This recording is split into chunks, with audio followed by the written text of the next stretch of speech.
আর মা বলছিল সোয়েটার 1000 টাকা নিয়েছে না, ঠিকই নিয়েছে। মানে পুরো অ্যাক্টিভ হয়ে গেছে। হ্যাঁ না কিছু না কিছু তো করতে হয় না, ঠিকই নিয়েছে এরকমই নেয়। আজকে কি আমরা নেব বল, আজকে তো কিছু কালকে অন্যদিকে। তো শপিং নিয়ে একগাদা ডিসকাশন করার পরে মেয়েরা যেখানে একসাথে থাকবে শপিংয়ের ডিসকাশন হবে না সেটা হবে না। যাই হোক, তারপরে আমরা সাইট সিনে পৌঁছে গেলাম, সাইট সিন করতে বেরিয়েছিলাম। আসলে নিচে আমরা সবাই জড়ো হয়েছিলাম, আমাদের গাড়ির জন্য অপেক্ষা করছিলাম। গাড়িতে উঠেই আমরা এই সাইট সিনে দার্জিলিংয়ে যাব। তো জাপানিজ টেম্পলে চলে এসেছি। তো এইটা হচ্ছে সেই শান্তি স্তূপটা, যেখানে একটুখানি দেখিয়ে দিই। খুবই ভালো লাগছিলো, এই জায়গাটাও খুব সুন্দর, সব জায়গায় বেশ পরিপাটি করে গুছানো, ক্লিন আর ফুলে ভরা। কিন্তু প্রপার দার্জিলিংটা ম্যালের জায়গাটা কিন্তু খুবই ঘিঞ্জি আর নোংরা টাইপের হয়ে গেছে। আমি যখন বহু বছর আগে ছোটোবেলায় এসেছিলাম তখন কিন্তু এইরকম ঘিঞ্জি ছিল না, অনেক ক্লিন ছিল পাহাড়।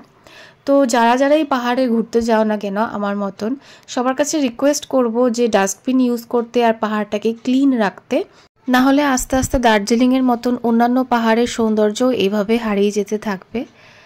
তো এবার দেখিয়ে দিই এই যে শান্তিস্তূপের এই যে মূর্তিগুলো আর এই যে ডিজাইনগুলো, এগুলো খুবই ভালো লাগছিল দেখতে। এখানে সব বৌদ্ধ ধর্ম সম্পর্কে দেওয়া আছে।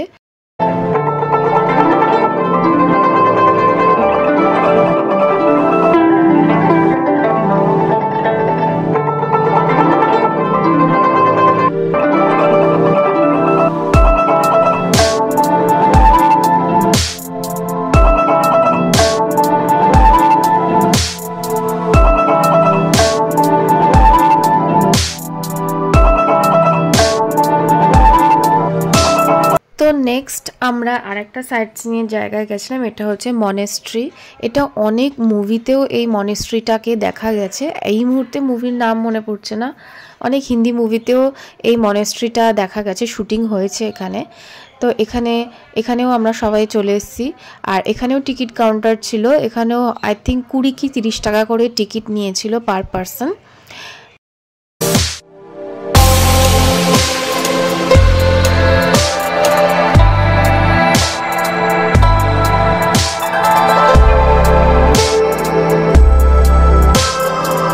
এখান থেকে এত সুন্দর ওয়েদারটা হঠাৎই চেঞ্জ হয়ে গেল, সানলাইট কোথায় গায়েব হয়ে গিয়ে পুরো মেঘে ঢেকে গেছিল পুরো পাহাড়টা, ঠান্ডা ঠান্ডা হাওয়া দিচ্ছিল, খুব ভালো লাগছিল, বেশ মনোরম পরিবেশ সৃষ্টি হয়েছিল, একদম মায়াবী টাইপের, এত ভালো লাগছিল। আর এইভাবে হাওয়াতে পতাকাগুলো দুলছিল।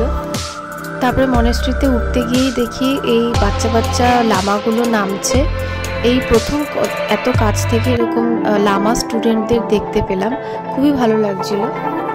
এবার মনেস্ট্রিটা দেখাই। মনেস্ট্রিটা এত সুন্দর আর এর ভেতরে এত সুন্দর নকশা করা কাজ, জাস্ট অভিভূত হওয়ার মতন।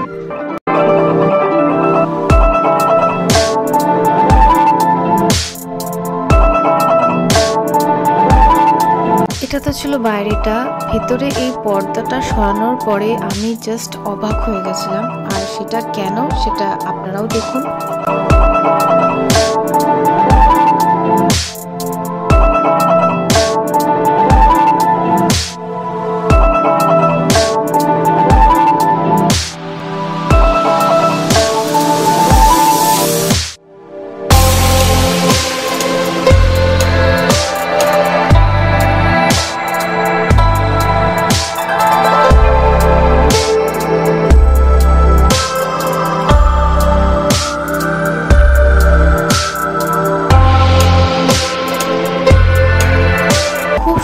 প্রেয়ার রুমটা ছিল একদম কারুকার্য করা। বেরিয়ে এই মনেস্ট্রির উপর থেকে এত সুন্দর ভিউটা কি করে মিস করা যায় বলুন।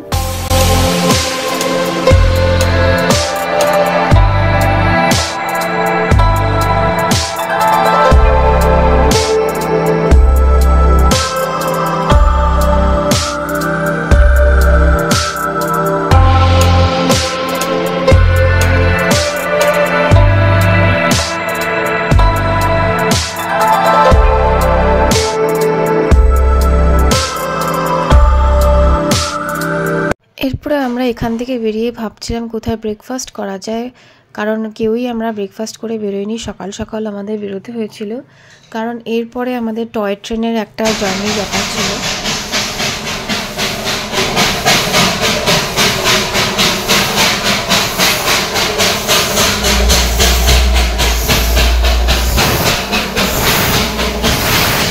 তো দার্জিলিং স্টেশনের পথে আমরা রওনা দিয়েছিলাম। ওই যাওয়ার পথেই একটা স্টিম ইঞ্জিন টয় ট্রেন গেল পাশ দিয়ে, এত ভালো লাগছিল। এবার পৌঁছে গেছি দার্জিলিং স্টেশনে। এখান থেকেই আসলে আমাদের জয় রাইড টয় ট্রেনের ওঠার কথা। তো যতক্ষণ না আসছে আমাদের ট্রেন, 11টা 25-এর ছিল, কিন্তু অ্যানাউন্স করেছিল যে লেট হবে। তো ততক্ষণ আমরা এখানে একটা এই স্টেশনেই দোকান ছিল ভেতরে, এখান দিয়ে কাপ কিনলাম, দার্জিলিংয়ের ফেমাস এরকম কাপ, আর একটু ব্রেকফাস্টও করে নিলাম। আমি চিকেন স্যান্ডউইচ নিয়েছিলাম, আমার মা ম্যাগি নিয়েছিল, আমার শাশুড়ি মাও স্যান্ডউইচ খাচ্ছিল, আবার কেউ কেউ ব্রাউনি নিয়েছে। ওই যে পিছনে সব পুরো গ্রুপ ওই খাওয়ার দোকানটায় ভিড় করে আছে, সবাই কিছু না কিছু ব্রেকফাস্ট করে নিচ্ছে ট্রেন ধরার আগে, কারণ ট্রেনটার প্রায় 1.5 ঘন্টার উপরের জার্নি ছিল। এরপরে আমরা আমাদের প্ল্যাটফর্মের দিকে চলে এসেছিলাম। আর বলে দিই, এই টয় ট্রেনের টিকিটটা আমরা IRCTC থেকে কেটে নিয়েছিলাম বাড়ি থেকেই, যাতে অনেক সময় কি হয়, পিক সিজনে দার্জিলিংয়ে গেলে অনেক সময় কাউন্টার থেকে কাটতে গেলে পাওয়া যায় না, আউট অফ স্টক হয়ে যায়। তো সেই রিস্কটা নিতে চাইনি। ইতিমধ্যেই ডিজেল ইঞ্জিন চলে এসছে, তো আমরা ডিজেল ইঞ্জিনওয়ালা টয় ট্রেনই বুক করেছিলাম, সেটা 1000 রুপিস পড়েছিল পার পারসন। আর রাস্তায় যে স্টিম ইঞ্জিন গেলে যদি ওই রকম কেউ বুক করতে চাও তাহলে সেটা 1500 টাকা পার পারসন হয়ে যাবে। তো ওটা আমার ওভার কস্টলি লেগেছিল। আমার মনে হয়েছিল যে ট্রেনে বসার পরে আমি তো আর ওই ধোঁয়াটা দেখতে পাবো না, বাইরের লোকই দেখতে পাবে, তার থেকে আমি নর্মাল ডিজেল ইঞ্জিনওয়ালা টয় ট্রেনেই উঠে যাই। তো আমরা সবাই তাই বুক করেছিলাম। সবাই বলতে আমার বাবা, হাজব্যান্ড আর আরেকজন ওঠেনি, বাকি সবাই পুরো গ্রুপটাই বুক করে নিয়েছিলাম। সিট নাম্বার অনুযায়ী সবাই যে যার মতন বসেছি। এটা দার্জিলিং স্টেশন থেকে ছাড়ে টয় ট্রেনটা, তারপর এটা বাতাসিয়া লুপ ঢুকবে, সেখানে প্রায় 20 মিনিট মতন দাঁড়ায়। তখন টয় ট্রেন থেকে বেরিয়ে বাতাসিয়া লুপটা ঘোরা যেতে পারে বা শপিং কেউ কেউ করতে পারে, সেই সুযোগটা দেয়। তারপরে আবার ওখান থেকে ছেড়ে দেয়, ছেড়ে দিয়ে ঘুম স্টেশনে 8 ঘন্টা কি 20 মিনিট এরকম মতন দাঁড়ায়। তারপরে ওখান থেকে আবার ছেড়ে দিয়ে বাতাসিয়া লুপের পাশ দিয়ে এসে দার্জিলিং স্টেশনে আবার নামিয়ে দেয়। এটাই হচ্ছে মোটামুটি জয় রাইডটার এই রুটটা। আমাদের গ্রুপের সবাই মোটামুটি বসে গেছে, এবার ট্রেন ছাড়ার অপেক্ষা। ইউনেস্কো হেরিটেজ এখন টয় ট্রেন, আর দার্জিলিং এসেছি টয় ট্রেন চড়বো না, এটা জাস্ট ভাবা যায় না।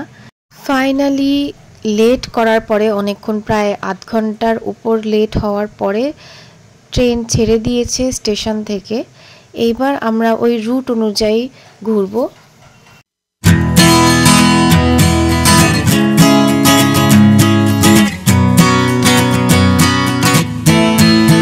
ট্রেন এবার এর ফার্স্ট স্টপেজ বাতাসিয়া লুপে ঢুকে গেছে। এখানে কিছুক্ষণ হল্ট দেবে, এই 20 মিনিট মতন, তখন নেমে আর কি আশপাশটা ঘোরো। এই বাতাসিয়া লুপে হচ্ছে কার্গিল জয়ন্তীতে অনেক বড় প্রোগ্রাম হয়।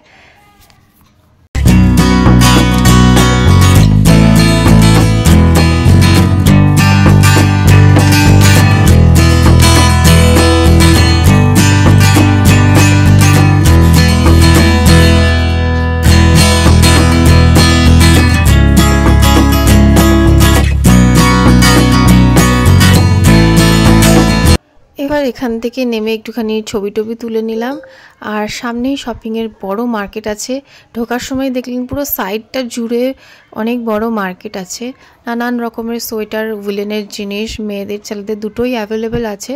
তবে অনেস্টলি স্পিকিং এই মার্কেটে ছেলেদের অপশন প্রচুর, প্রত্যেকটা সোয়েটার এক্সে ওয়ার্কার এক আছে, আর চাদরও অনেক অপশন আছে, কিন্তু চাদরগুলোর একটু দাম আমার প্রাইসই লেগেছে। যেমন এই চাদরটা 550 এরকম চেয়েছিল, আপনাকে খুব ভালো বার্গেন করতে হবে। আর এছাড়া ছেলেদের সোয়েটার অনেক কম প্রাইসে ছিল, নানান কোয়ালিটির, হুড দেওয়া, হুড ছাড়া, উলেনের। তো এখান থেকে আমার হাজব্যান্ডের জন্য একটা সোয়েটার নেওয়া হয়েছে। সেটা কি শপিং করেছি আর কত কি প্রাইস পড়েছে সেটা লাস্টে দেখাবো অন্য একটা কোনো ভিডিওতে। এটাতে মোটামুটি বলে দিচ্ছি, এখানে 550 থেকে রেঞ্জ, বেশিরভাগ জিনিসের 550 এরকম রেঞ্জ, বার্গেন করলে সেটা 300-এ চলে আসবে। যেমন এই সোয়েটারগুলো 300-এ বার্গেন করে পেয়েছিলাম। নেক্সট স্টপেজের দিকে এবার রওনা দিয়েছি, সেটা হচ্ছে ঘুম স্টেশন। এখানে আধ ঘন্টা কি 45 মিনিট মতন স্টপেজ দেবে। এই স্টেশনেও অনেক খাওয়ার দোকান আছে, চাইলে স্ন্যাক্স খাওয়া যেতে পারে, আর অনেক শপিংয়ের টুকটাক জিনিস আছে। তো এই যে আমাদের ট্রেন দাঁড়িয়ে আছে, ট্রেন পুরো ফাঁকা, সবাই বেরিয়ে পড়েছে। আর এই সময় একটু হালকা হালকা বৃষ্টি পড়াও শুরু হয়েছিল। এই জন্য এই হচ্ছে সেই ঘুম স্টেশন, ইন্ডিয়ার হাইয়েস্ট রেলওয়ে স্টেশন। ছোটোবেলায় জিকে বইতে পড়েছিলাম। এখন এখানে এসে বেশ ভালো লাগছে। 7407 ফিট উচ্চতায় রয়েছে। সব ঘোরাটোরা হয়ে যাওয়ার পরে আবার দার্জিলিং স্টেশন থেকে আমরা গাড়ি করে দার্জিলিং ম্যালে এসে গেছিলাম। আর লাঞ্চের টাইম হয়ে গেছিলো, তো হোটেল মহাকাল রেস্টুরেন্টে ঢুকেছিলাম। এখানে প্রচুর ভালো বাঙালি খাবার পাওয়া যায়। দুপুরবেলা বাঙালি হিসাবে আমার যতই পাহাড়ে ঘুরতে আসে না কেন, চাইনিজ খাওয়ার একদম ইচ্ছা হয় না। দুপুরবেলা একটু ভাত, ডাল, মাছ বা মাংস এইটার দিকেই মনটা চায়। তো বাঙালি রেস্টুরেন্টে ঢুকে গেছি, বেশ পরিষ্কার পরিচ্ছন্ন।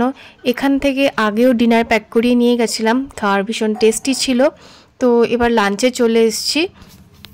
এটা ক্যাভেন্টার্স রেস্টুরেন্টের একদম অপোজিটে রয়েছে।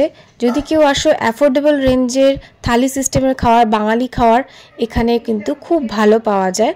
তো আমরা লাঞ্চে ছিল ভাত, ডাল, আলুর চোখা, শুক্তো, চিকেন, চাটনি, পাঁপড় আর হচ্ছে এক পায়েস শেষ পাতে।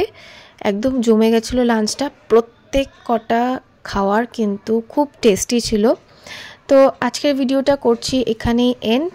নেক্সট পার্টে আবার দেখা হচ্ছে। যদি ভালো লেগে থাকে চ্যানেলটিকে লাইক করুন, শেয়ার করুন, সাবস্ক্রাইব করুন। Thank you.